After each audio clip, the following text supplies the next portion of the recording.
The Galactic Integration Academy sat like a crown jewel among the stars, its massive rotating structure visible from 3 solar systems away. Here, young beings from across the known universe came to learn, to grow, and to prepare themselves for life among the countless species that made up the collective. The Academy accepted only the brightest minds, the most promising students, and occasionally, representatives from newly contacted civilizations. Marcus Chen was one such representative. He sat in the waiting area outside the combat assessment hall, his plain gray student uniform making him feel even more out of place than usual. Around him, other students chatted in languages his translator implant struggled to keep up with. A Velthari student, her crystalline skin catching the artificial light and throwing tiny rainbows across the walls, laughed at something her companion said. The companion, a massive Grothian with 4 arms and skin like polished stone, nodded along, his movements surprisingly gentle for someone who stood nearly 3 meters tall. Marcus had been at the academy for 6 standard months now, 6 months of stares, whispers, and carefully polite distance from his fellow students. Humanity had only made first contact with the collective 18 months ago, and the galaxy was still trying to figure out what to make of the strange bipeds from the little blue planet near the edge of explored space. The door to the assessment hall slid open, and a Fenari instructor stepped out. Instructor Voss was what humans might call a fox person, though Marcus had learned quickly that such comparisons were considered rude. The Fenari stood upright, covered in rust-colored fur, with sharp golden eyes that seemed to see everything at once. "Marcus Chen of Earth," Voss called out, checking something on his datapad. "You are next for assessment." Marcus stood, smoothing down his uniform and trying to ignore the way conversations around him went quiet. He could feel dozens of eyes on his back as he walked toward the door. The combat assessment hall was enormous, a circular arena with seats rising up on all sides. Usually, during actual assessments, those seats would be filled with evaluators, other instructors, and sometimes even representatives from military organizations looking for promising recruits. Today, only a handful of people sat in the observation area. Marcus recognized them immediately, senior students mostly, a few instructors who had nothing better to do, and there, in the center seat of the first row, sat Crix. Crix was a draven, a species that looked like someone had combined a lizard with a nightmare. He stood over 2.5 meters tall, his scales shifting between dark green and black depending on the light. His eyes were slitted, yellow, and perpetually filled with what Marcus had come to recognize as contempt.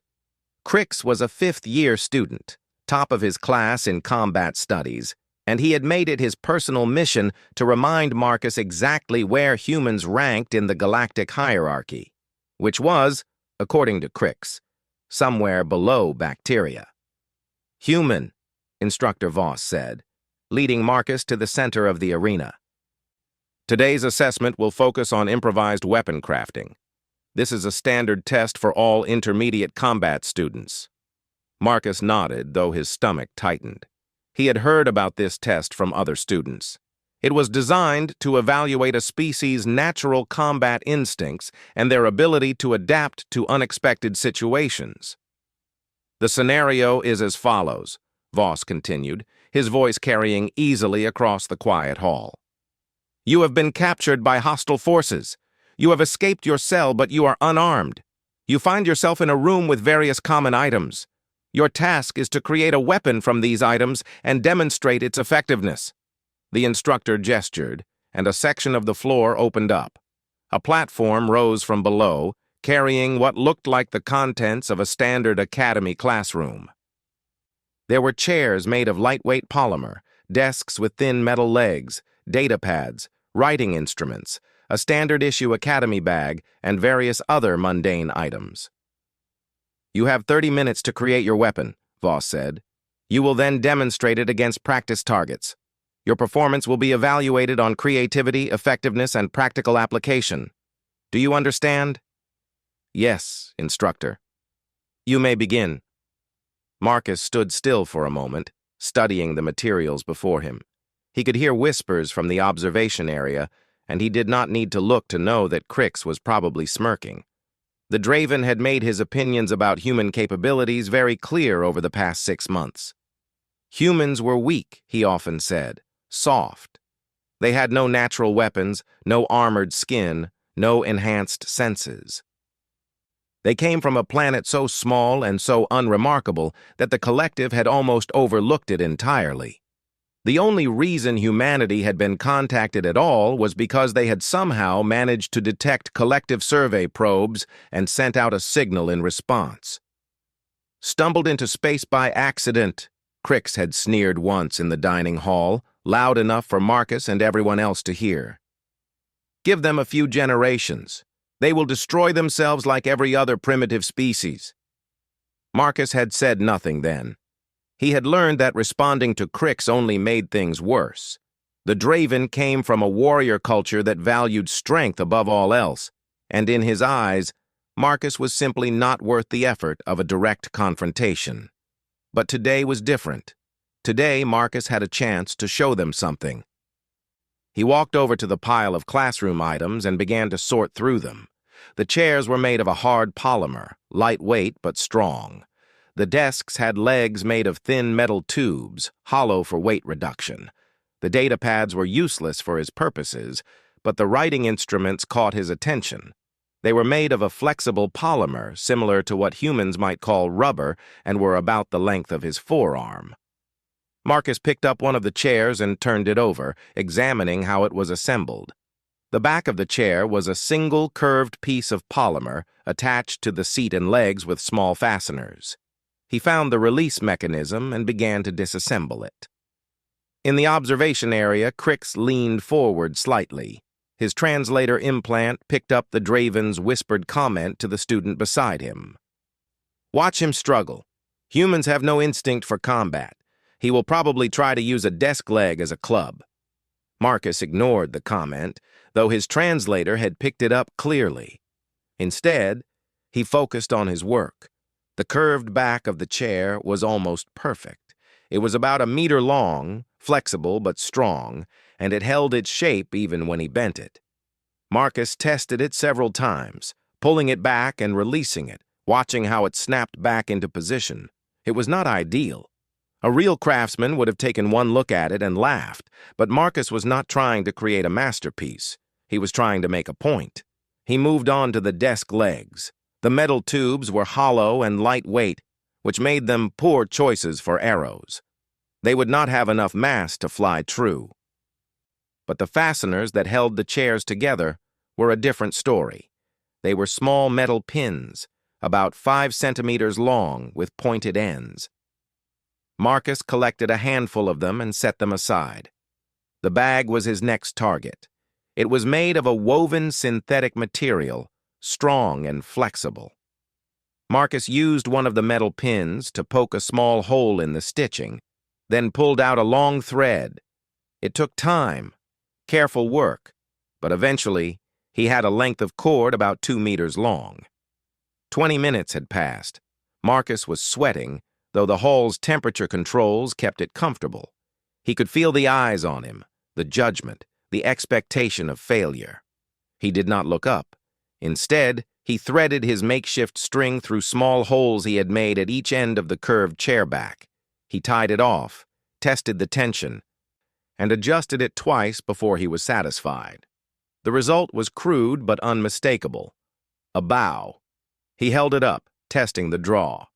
The polymer flexed smoothly, storing energy, then releasing it with a snap when he let go. The string held, though Marcus knew it would not last more than a few dozen shots before it frayed and broke. He did not need a few dozen shots. He only needed enough to make his point. The arrows were more challenging. The metal pins were too short and too light to be effective on their own. Marcus thought for a moment, then picked up several of the writing instruments. They were about 30 centimeters long, flexible in the middle but with harder ends. He bound the metal pins to one end of each instrument, using more thread from the bag. The result was awkward, unbalanced, but functional. "Time!" Instructor Voss called out. Present your weapon. Marcus turned to face the instructor, holding his bow in one hand and his bundle of makeshift arrows in the other. The hall had gone completely silent. "This is a bow," Marcus said, his voice steady. "It is a weapon my species developed thousands of years ago, long before we ever dreamed of traveling to the stars. It uses stored mechanical energy to launch projectiles over distance." Instructor Voss stared at him, his golden eyes unreadable. The Fenari had probably seen thousands of these assessments, and Marcus wondered if a human had ever participated in one before. "A ranged weapon," Voss said slowly, "constructed from classroom furniture." "Yes, instructor." "Interesting. Please demonstrate." The practice targets rose from the floor at the far end of the arena. They were standard combat dummies made of a gel-like material that could register impacts and display damage patterns. The closest was 20 meters away, the farthest nearly 50. Marcus knocked one of his crude arrows, drew back the string, and felt the familiar tension in his shoulders and back. He had learned to shoot when he was 12 years old, taught by his grandfather on a small plot of land in rural Canada. His grandfather had been a traditional archer, a man who believed that some skills were worth preserving, even in an age of advanced technology. "The bow is not just a weapon," his grandfather had said once, on a cold autumn morning when the leaves were turning gold. "It is a teacher. It teaches patience, discipline, focus. It teaches you that sometimes the old ways still have power." Marcus released. The arrow flew true. Crossing the 20 meters in less than a second and striking the first target dead center. The impact was not powerful, the arrow barely penetrating the gel surface, but it hit exactly where Marcus had aimed. The hall remained silent. Marcus knocked another arrow, adjusted his aim, and released again. This one flew farther, striking the 30-meter target in what would have been a vital area on most humanoid species. He fired 4 more arrows, each one hitting its target. His 5th arrow went wide, the result of a poorly constructed shaft, but by then it did not matter. In the observation area, Crix had stopped smirking. Instructor Voss approached Marcus, his datapad displaying readings from the practice targets. The Fenari's expression was still unreadable, but there was something in his eyes that had not been there before. Something that might have been respect. "The accuracy is remarkable," Voss said quietly, "especially given the primitive construction of the weapon. How did you know to make this?" "We never forgot," Marcus replied. "Humans, I mean. We developed countless weapons over our history, everything from clubs to nuclear missiles. But we kept records of all of them. We teach our children about the old ways, even if they never need to use them. We remember." Voss nodded slowly. "Your assessment score will reflect this performance. You may go." Marcus gathered his crude bow and arrows, more out of habit than necessity. As he walked toward the exit, he passed close to the observation seating, close to Crix. The Draven was standing now, his massive form blocking out the light behind him. His scales had shifted to a darker shade, a sign of strong emotion in his species. Whether that emotion was anger, surprise, or something else entirely, Marcus could not tell. "Human," Crix said, his voice low enough that only Marcus could hear. "What was that?" Marcus paused, considered several responses, and finally settled on the truth. "My species spent 100,000 years trying to kill each other," he said. "We got very, very good at it. The bow is just one example. We have thousands more." He did not wait for Crix's response. He walked out of the hall, through the corridor, and back to his quarters. Only when the door closed behind him did he allow himself to shake. The assessment had been a small thing, really. A minor test in a galaxy full of wonders. But Marcus knew that word would spread. The students in the observation area would talk. Instructor Voss would file his report, and slowly, carefully, the Academy would begin to reconsider its assumptions about the strange bipeds from Earth. Humanity had been underestimated since the day of first contact. Too small, too soft, too fragile. No natural weapons, no armored skin, no enhanced senses. What the collective had not yet understood was that humans had never needed any of those things. They had always been able to build their own. Marcus sat down on his bed, still holding his crude bow, and allowed himself a small smile. Tomorrow, there would be questions, challenges, perhaps even some who wanted to learn. He could work with that. Outside his window, the stars wheeled slowly past, each one a potential home to species that had never heard of Earth, never seen a human, never imagined what 100,000 years of creative violence could produce. They would learn. In time, they would all learn. Word spread faster than Marcus had expected. By the next morning, it seemed like half the academy had heard about the human who had built a ranged weapon from classroom furniture. The story had already grown in the telling, as stories always do. Some versions claimed Marcus had destroyed the practice targets with explosive force. Others said he had created multiple weapons and used them simultaneously. One particularly creative rumor suggested he had somehow set the arrows on fire before launching them. Marcus did his best to ignore the attention as he made his way to breakfast. The Academy's main dining hall was a massive space, designed to accommodate species ranging from tiny insectoid Clixar to massive Grothians who needed reinforced seating. Marcus found his usual spot in a quiet corner and tried to focus on his meal, a surprisingly decent approximation of scrambled eggs that the food synthesizers had learned to produce after analyzing his dietary requirements. He had made it through about half his breakfast when someone sat down across from him. Marcus looked up and found himself facing a Velthari female. Her crystalline skin was a pale blue today, though Marcus had learned that Velthari could shift their coloration based on mood, health, and environmental factors. Her eyes were large and deep purple, and she was studying him with open curiosity. "You are the human," she said. It was not a question. "Marcus Chen," he replied. "And you are?" "Lyra Voss." She paused, perhaps expecting a reaction. When Marcus showed none, she continued. "Instructor Voss is my father." That explained a few things. Marcus set down his eating utensil and gave her his full attention. "He spoke about your assessment last night," Lyra said. "He rarely speaks about student assessments. The fact that he mentioned yours is significant." I hope I did not embarrass him. Lyra made a sound that might have been laughter. It was hard to tell with Velthari, as their vocal cords were structured differently than human ones. Embarrass him? No. You fascinated him. He has been an instructor for 40 standard years. He thought he had seen every possible approach to the improvised weapon assessment. Then you came along and built something from an entirely different branch of weapons technology. Marcus was not sure how to respond to that, so he simply nodded and took another bite of his eggs. "The bow," Lyra continued, leaning forward slightly, "it is a mechanical ranged weapon.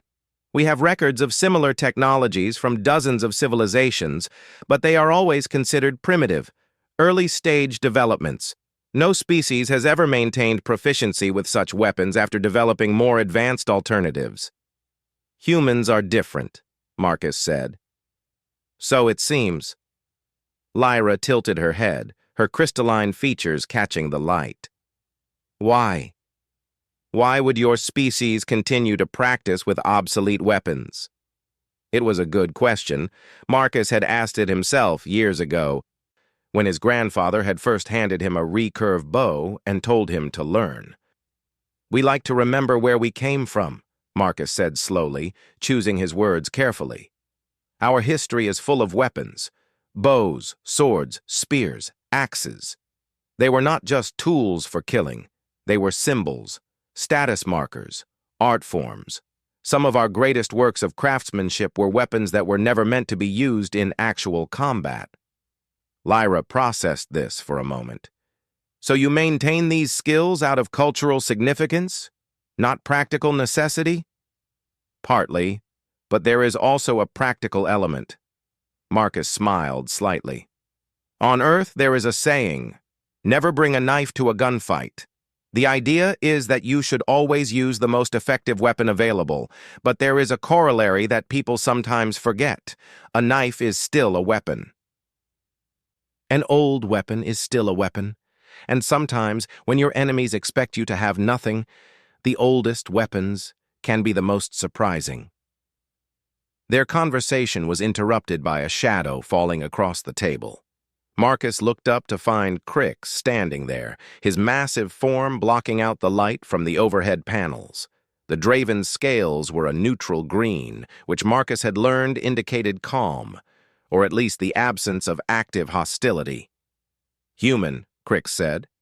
"I would speak with you." Lyra glanced between them, her skin shifting to a slightly darker shade. "Crix, this seems unlike you." "Things change," the Draven replied, not taking his eyes off Marcus. "May I sit?" It was the first time in 6 months that Crix had addressed Marcus as anything other than an insult. Marcus gestured to the empty space beside Lyra. Crix folded himself into the seat, which creaked slightly under his weight. "Your weapon yesterday," Crix said. "The bow. Where did you learn to make it?" "I did not learn to make it," Marcus replied. "I knew the principles from my studies, and I improvised with the available materials." "The principles?" Crix's eyes narrowed slightly. "You mean your species teaches the construction of primitive weapons as part of your standard education?" "Not exactly, but our history is well documented, and anyone who is interested can learn. I happen to be interested." Crix was silent for a long moment. Around them, the dining hall continued its normal activity, but Marcus noticed that several nearby tables had gone quiet. Other students were watching, waiting to see what would happen between the Draven warrior and the human who had surprised everyone. "Among my people," Crix said finally, "weapon crafting is a sacred art. We learn to forge blades from the time we can walk. Every Draven warrior must create their own weapon, using techniques passed down through generations. It is how we prove ourselves worthy of the warrior caste." Marcus nodded but said nothing. He sensed that Crix was building to something, and interrupting would only delay it. "I watched you yesterday," Crix continued. "I expected to see a soft creature fumbling with materials it did not understand. Instead, I saw a warrior. Your technique was crude, your materials were poor, but your understanding was real. You did not simply build a weapon. You created something that was part of your heritage. The bow is older than human civilization," Marcus said. "We have been using them for tens of thousands of years, maybe longer." "Tens of thousands of years." Crix repeated the words slowly, as if tasting them.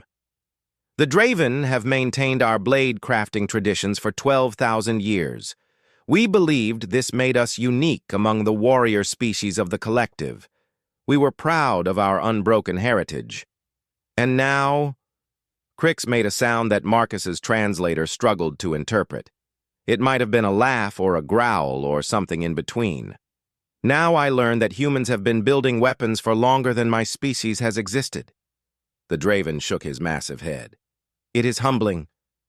And it explains something that has been bothering me since your assessment." "What is that?" "Your accuracy." Crix leaned forward, his yellow eyes intense. "You built that weapon in 30 minutes from random materials. You had never fired that specific bow before, and yet your shots were precise, controlled. That is not something that can be taught. That is instinct. That is heritage." Marcus thought about his grandfather, about the countless hours spent on that small plot of land in Canada, about the ache in his shoulders after a long practice session, the satisfaction of hitting a target at 50 meters, the quiet pride when his grandfather had finally nodded and said that Marcus was ready to teach others. "My grandfather taught me," Marcus said. He learned from his father, who learned from his grandfather. The chain goes back generations, maybe centuries. We do not know exactly how long. Lyra, who had been listening silently, spoke up. That is remarkable. Most species abandon their primitive technologies within a few generations of developing superior alternatives. The fact that humans have maintained continuous practice for so long is genuinely unusual. It is more than unusual, Crick said. It is significant. He turned back to Marcus. Human. Marcus, I have treated you poorly since your arrival. I made assumptions based on your species' physical characteristics. I was wrong. The words hung in the air. Around them, the dining hall had gone almost completely silent. A Draven admitting error was apparently rare enough to attract attention. I appreciate that, Marcus said carefully. I would ask something of you, Crix continued. A request, not a demand. I wish to learn about your weapons heritage. Not just the bow, but the others. The swords, the spears, the axes you mentioned. I wish to understand how your species thinks about weapons, how you preserve knowledge across generations. It was not what Marcus had expected. He took a moment to consider the request, weighing the possibilities. I would need to know more about Draven blade crafting in exchange, Marcus said finally. Knowledge for knowledge, fair trade. Crix's scales shifted to a lighter shade. Marcus did not know what that meant, but the Draven's expression seemed almost pleased. Agreed. We will begin this evening if you are available. I have no other plans. Crix rose from the table, his massive form unfolding with surprising grace. Until this evening, then, I will find you. He walked away, leaving Marcus and Lyra alone at the table. The normal sounds of the dining hall slowly resumed around them. Well, Lyra said, her skin flickering through several shades of blue. That was unexpected. Very. Do you know what you have done? Lyra asked. Crix is not just any student. His family is one of the oldest warrior lineages among the Draven. If he accepts you as a knowledge exchange partner, it will change how the entire academy sees humans. Marcus had not known any of that. He filed the information away for later consideration. I just built a bow, he said. You did far more than that. Lyra stood, gathering her things. My father was right about you. There is something different about humans, something the collective has not seen before. She left before Marcus could respond. He finished his breakfast alone, thinking about the day ahead. The Academy's normal schedule continued regardless of social developments. He had classes to attend, assignments to complete, skills to learn. But underneath the routine, something had shifted. For the first time since arriving at the Academy, Marcus felt like he might actually belong. The evening meeting with Crix took place in one of the Academy's private study rooms. These were small spaces designed for individual work or small group discussions, soundproofed and equipped with holographic display systems for sharing information. Marcus arrived first and spent a few minutes setting up his presentation. He had pulled historical files from Earth's databases, images and videos and technical specifications for various primitive weapons. He was not sure what Crix would find most interesting, so he had prepared a broad overview. Crix arrived exactly on time, carrying a long case under one arm. The Draven had to duck to enter the room, and even then his head nearly brushed the ceiling. Thank you for agreeing to this, Crix said, setting down his case. I have brought something to show you in exchange. He opened the case and withdrew a blade. It was beautiful. Even Marcus, who knew nothing about Draven craftsmanship, could see that. The blade was about 70 centimeters long, slightly curved, with a single edge that seemed to drink the light. The handle was wrapped in what looked like leather, though Marcus suspected it was something far more exotic. Small symbols were etched into the flat of the blade, patterns that seemed to shift and move when he was not looking directly at them. This is my Vardek, Crix said, holding the blade with obvious reverence. "My soul blade. I forged it myself when I came of age, using techniques my family has preserved for over 8,000 years. Marcus leaned closer, studying the weapon. The metal. It does not look like anything I have seen before. It is not metal. It is crystallized Draven blood, mixed with rare minerals and heated in volcanic vents until it becomes harder than diamond.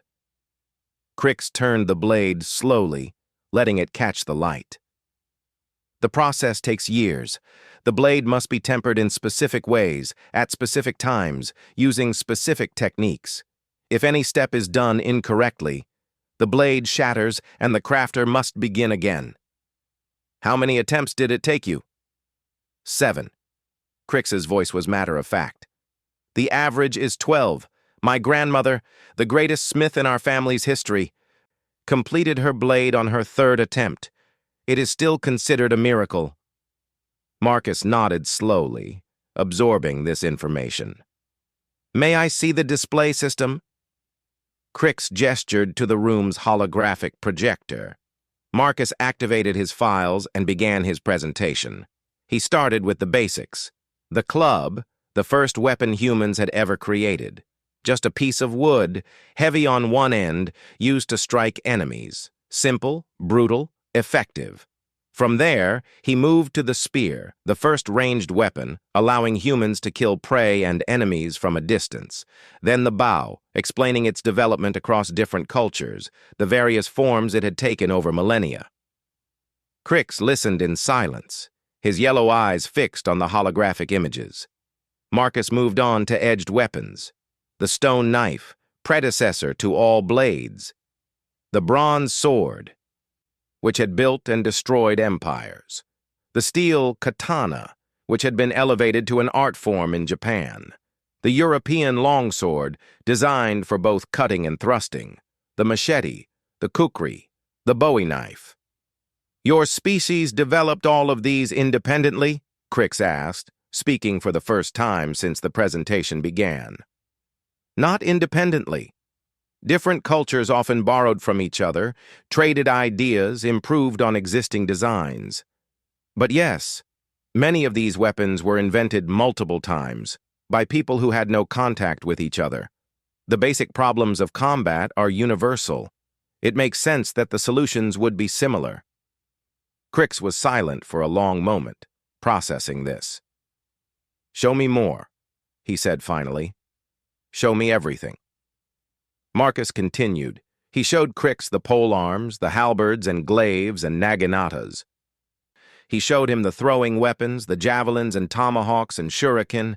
He showed him the siege weapons, the catapults and trebuchets and ballistas.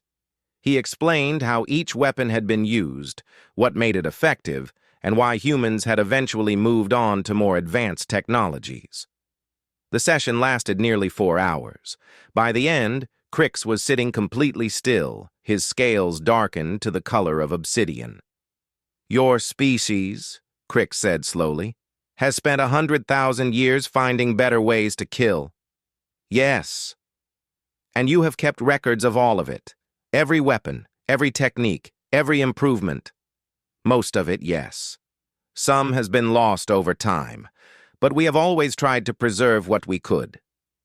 Crix rose from his seat. He moved to the center of the room and stood there for a moment, his Vardek held loosely at his side. Then, without warning, he dropped into a combat stance. The Draven have 13,000 named combat techniques, he said. I know 640 of them. I am considered exceptional for my age. He began to move, flowing through a series of strikes and parries that Marcus could barely follow. The blade seemed to dance in his hands, creating patterns of light in the air.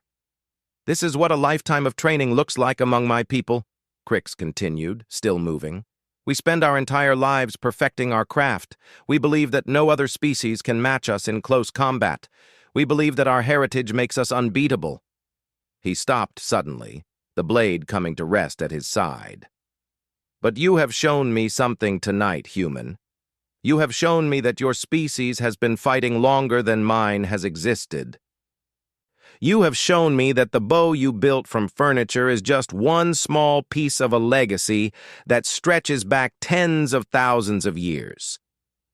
Marcus was not sure how to respond. I did not mean to diminish your heritage. You have not diminished it. You have given it context. Crix sheathed his blade and turned to face Marcus directly. Among the Draven, there is a concept called the worthy opponent.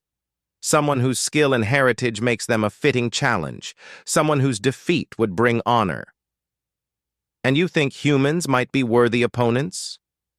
Crix made that strange sound again, the one that might have been a laugh. I think, he said slowly, that humans might be the worthiest opponents the collective has ever encountered. And I think that most of the galaxy has no idea what is coming. He gathered his things and moved toward the door. Same time tomorrow? Marcus asked. Crix paused. Yes, tomorrow you will teach me to build a bow. He left without another word. Marcus sat alone in the study room for a long time after that, staring at the holographic images still floating in the air. 100,000 years of human weapons technology, preserved and remembered, waiting for the galaxy to understand what it meant. Outside the window, the stars continued their eternal dance, unaware that a small blue planet on the edge of explored space was about to make itself known. And somewhere in the back of his mind, Marcus could hear his grandfather's voice. The old ways still have power, boy. Never forget that. He never had. He never would. 3 months had passed since Marcus first built a bow from classroom furniture. In that time, everything had changed. The Galactic Integration Academy had always been a place where students from across the known universe came to learn from each other. But the unofficial curriculum had shifted. What had started as private knowledge exchange sessions between Marcus and Crix had grown into something much larger. Students from dozens of species now gathered regularly to learn about human weapons heritage, and in return they shared the combat traditions of their own civilizations. Marcus found himself at the center of something unprecedented. The Grothian warhammers are fascinating, he said, standing before a mixed group of students in one of the Academy's larger lecture halls. 4 arms allow for techniques that would be impossible for most humanoid species. But the underlying principles are the same ones humans discovered independently. Momentum, leverage, timing. Physics does not change just because you have extra limbs.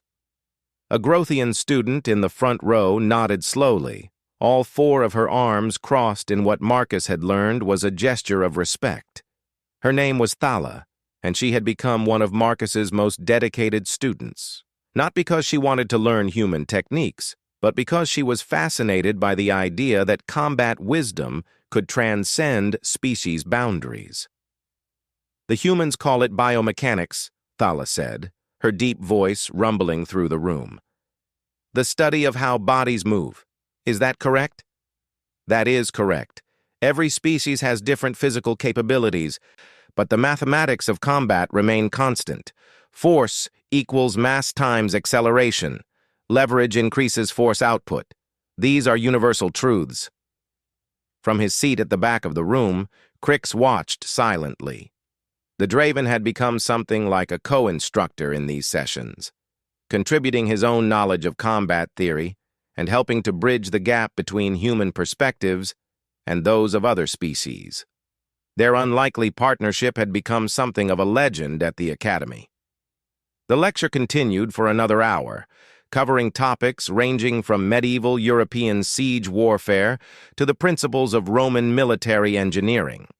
Marcus had learned to adapt his teaching style to his diverse audience, focusing on concepts rather than specific techniques, on the why rather than just the how. When the session finally ended, students filed out slowly, many of them stopping to ask additional questions or share observations about their own species' traditions. Marcus answered each one patiently, drawing connections between disparate cultures separated by light years of space. Finally, Only he and Crix remained. "You have come a long way," Crix said, approaching from the back of the room. "When you first arrived, you barely spoke. Now you lecture to hundreds." "I had good motivation."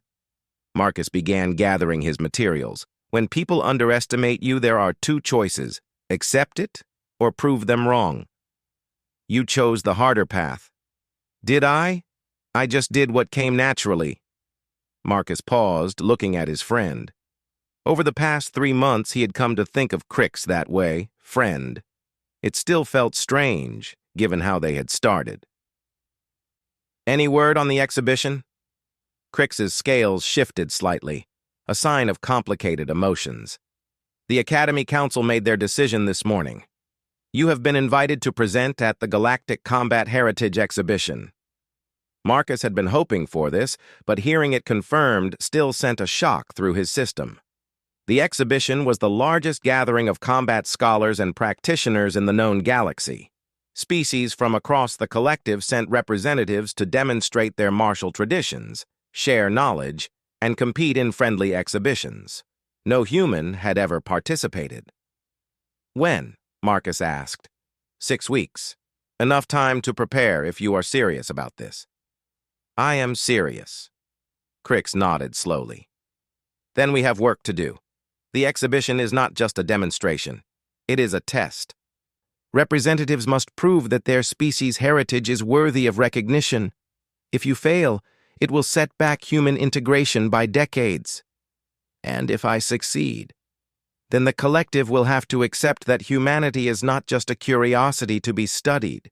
You will be recognized as a true warrior species, with all the rights and responsibilities that entails." Marcus thought about that for a moment.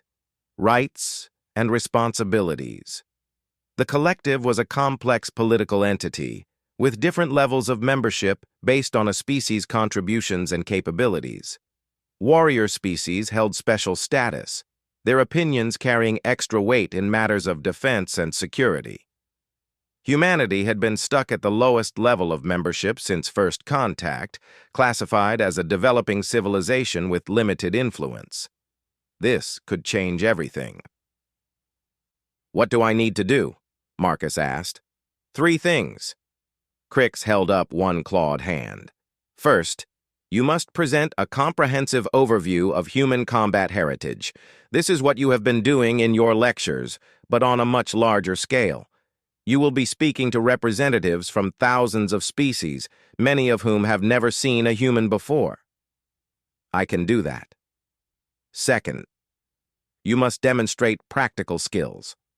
This will likely involve some form of combat exhibition, either against practice targets or against a willing opponent. The specifics will be determined by the Exhibition Council. Also manageable. Third, and most importantly, you must answer questions from the gathered representatives. They will challenge you, test your knowledge, probe for weaknesses in your understanding. Some will be genuinely curious. Others will be trying to embarrass you to prove that humans do not deserve recognition."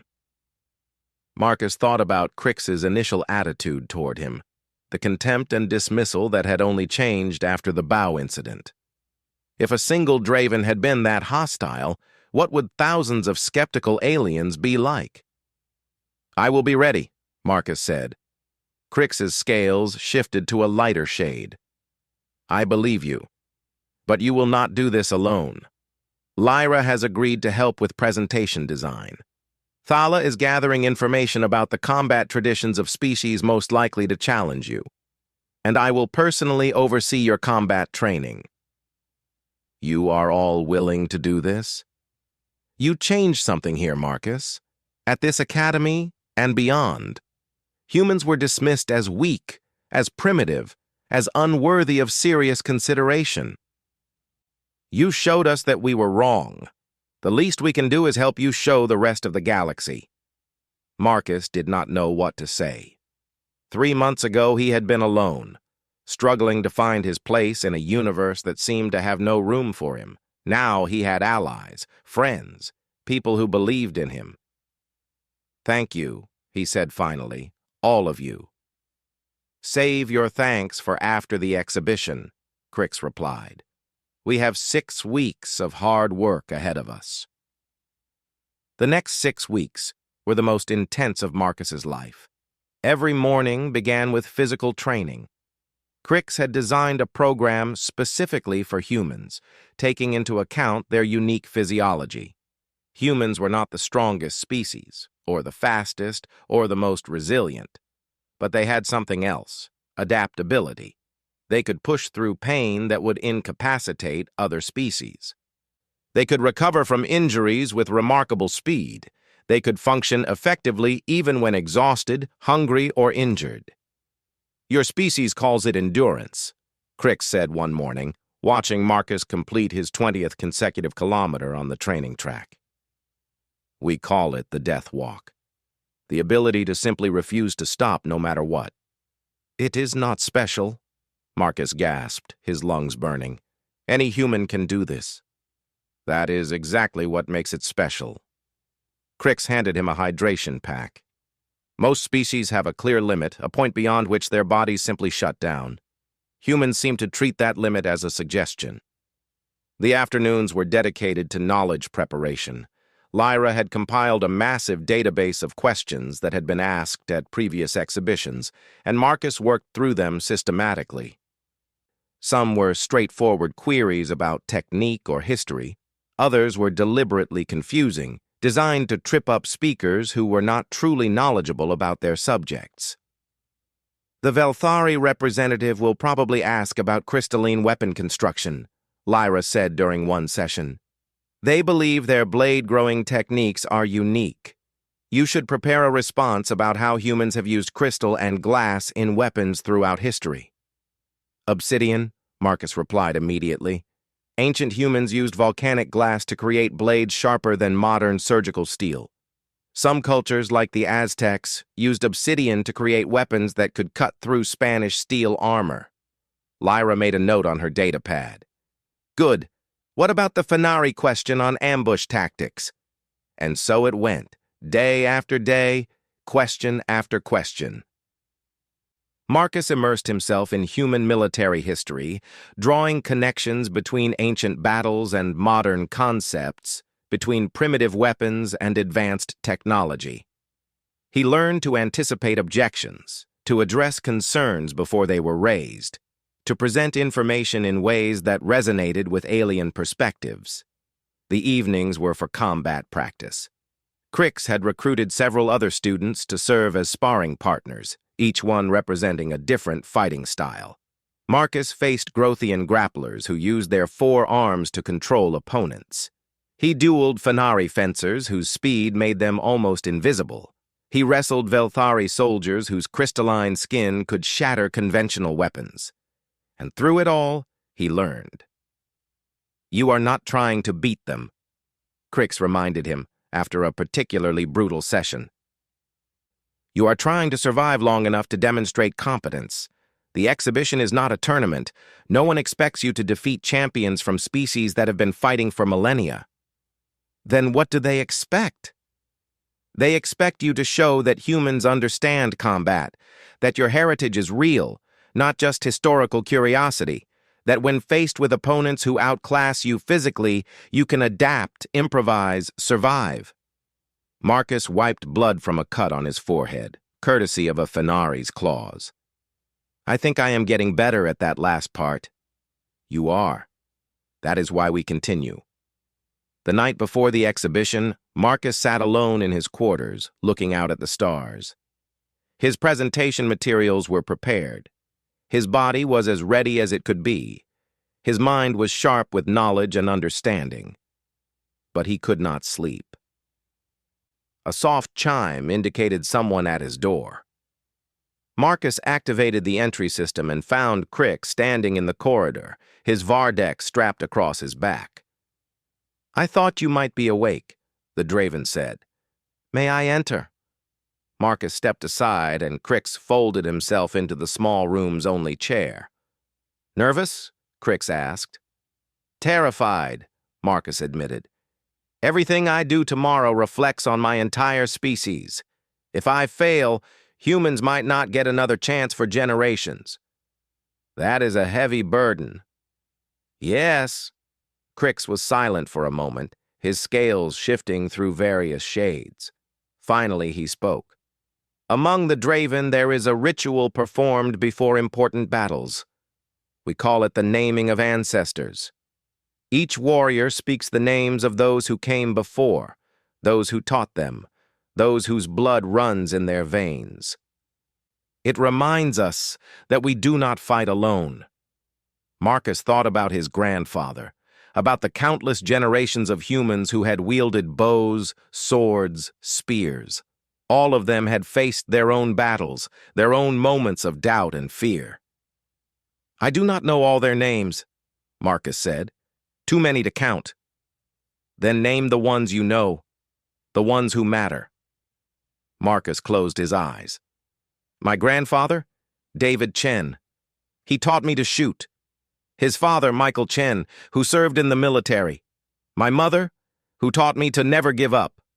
My father, who taught me that strength comes in many forms. He continued, naming teachers, friends, historical figures who had inspired him. The list went on longer than he expected, each name calling up memories and lessons and moments of connection. When he finally stopped, Crix nodded slowly. You see? You do not fight alone. Tomorrow, all of them stand with you. Marcus opened his eyes. For the first time in weeks, he felt calm. Thank you, Crix, for everything. Save your thanks for after your victory. The Draven rose, moving toward the door. Rest now. Tomorrow you show the galaxy what humanity is made of. The exhibition hall was the largest enclosed space Marcus had ever seen. It could have held a small city within its curved walls, and it was filled to capacity with representatives from across the collective. Thousands of species, millions of individuals, all gathered to witness the presentations and demonstrations that would define their understanding of galactic combat heritage. Marcus stood backstage, watching the current presenter finish their demonstration. A Velnak warrior was showing the traditional fighting arts of their aquatic species, their movements fluid and alien in the special water-filled chamber that had been prepared for them. Nervous? Lyra appeared beside him, her crystalline skin pale. Beyond nervous, Marcus adjusted his presentation uniform, a simple outfit that incorporated elements from various human martial traditions. But ready? You should be. You have prepared more thoroughly than any representative I have ever seen. She paused. My father is here, in the front row of the council section. Instructor Voss, the Fenari who had first seen Marcus build a bow from classroom furniture, the one whose report had started everything. I hope I do not disappoint him. You will not. Lyra touched his arm briefly, a gesture of support among her people. Go. Show them who you are. The Velnak finished their demonstration to polite applause. The announcer, a being whose species Marcus did not recognize, called out the next presenter. Representing the species known as humanity, from the Sol system, Marcus Chen. Marcus walked onto the stage. The silence that greeted him was different from polite attention. It was the silence of curiosity, of skepticism, of beings who had heard rumors about the strange bipeds from Earth, but had never seen one in person. He reached the center of the stage and looked out at the assembled multitudes. Millions of eyes, in every shape and color imaginable, stared back at him. Marcus took a breath.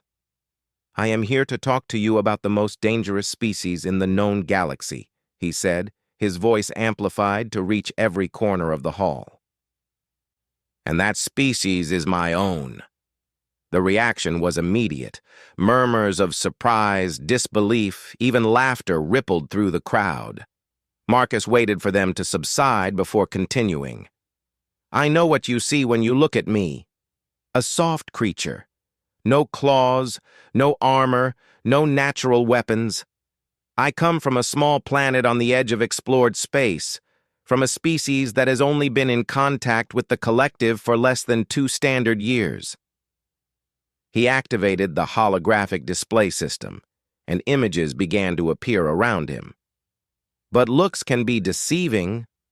The presentation that followed was everything Marcus had prepared for. He showed them the history of human warfare, from the first stone tools to the latest technological developments. He explained the principles that underlay human combat philosophy, the emphasis on adaptation, on using any available tool or technique, on refusing to accept defeat. He showed them the bow, explaining how it had been invented and reinvented across dozens of cultures. He showed them the sword, the spear, the axe, the gun. He showed them how humans had turned their lack of natural weapons into an advantage, becoming experts at creating artificial ones. "We have been fighting for 100,000 years," Marcus said. "We have fought each other, we have fought nature, we have fought everything that tried to kill us, and through it all, we have learned. We have adapted, we have survived." He paused, letting the words sink in. "Some of you may wonder why this matters. Why should the collective care about the combat heritage of one small species? Let me show you." The holographic display shifted, showing images from Earth's conflicts. Ancient battles, medieval sieges, modern warfare. Marcus narrated each one, explaining the tactics, the strategies, the innovations that had shaped human military history. "We learned to fight in every environment," he said. "Deserts, jungles, mountains, oceans. We learned to use fire, water, earth, air as weapons. We learned to turn our enemies' strengths against them, to find weakness where none seemed to exist."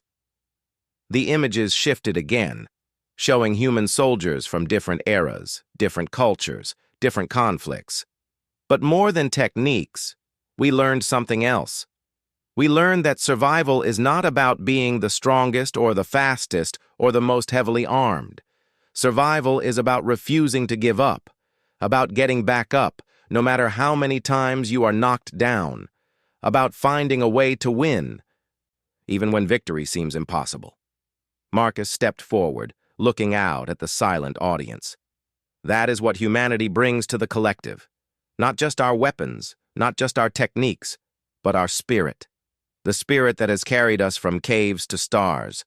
The spirit that refuses to accept that any challenge is too great, any enemy too powerful, any obstacle too large. He raised his hands, and the holographic display showed one final image, a simple wooden bow, crudely made from classroom furniture. 6 months ago, I was asked to build a weapon from common materials. I built this, a bow, a weapon my species has been using for tens of thousands of years. It was not perfect, it was not elegant, but it worked, because that is what humans do. We make things work. He lowered his hands. I am not asking you to accept humanity as equals because of our weapons or our history. I am asking you to accept us because of what we represent. The possibility that any species, no matter how small or how young or how seemingly weak, can rise to meet any challenge. The possibility that the universe rewards those who refuse to surrender. He bowed, a gesture he had learned was universally understood as respect. Thank you for listening. The silence that followed was absolute. Then, from somewhere in the crowd, applause began. It spread, growing louder and louder until it filled the entire hall. Representatives from hundreds of species were standing, their various forms of approval creating a thunderous wave of sound. Marcus looked out at the crowd and saw Crix in the front row, his scales blazing bright gold. Beside him, Lyra's skin was cycling through every color of the rainbow. Instructor Voss was nodding slowly, his golden eyes gleaming. And behind them, extending to the far reaches of the hall, thousands upon thousands of beings were acknowledging something they had not expected to find. A worthy species. A warrior species. Humanity. Later, after the questions had been answered and the demonstrations completed, Marcus stood alone on a balcony overlooking the station's central garden. The stars wheeled slowly overhead, each one a potential home to species he had not yet met, challenges he had not yet faced. Crix found him there, silent and thoughtful. "You did well," the Draven said, standing beside his human friend. "Better than well. The Council has already voted. Humanity will be elevated to full warrior species status." Marcus nodded but did not speak. "You do not seem happy." "I am happy," Marcus said slowly. "But I am also thinking about what comes next. Recognition is just the beginning. Now we have to live up to it." Crix made that sound that might have been a laugh. "That is the most human thing you have ever said." They stood together in silence. Two warriors from species that had once seemed to have nothing in common, united by something deeper than physical similarity or shared history. Out among the stars, the galaxy was waiting, and humanity was ready to answer.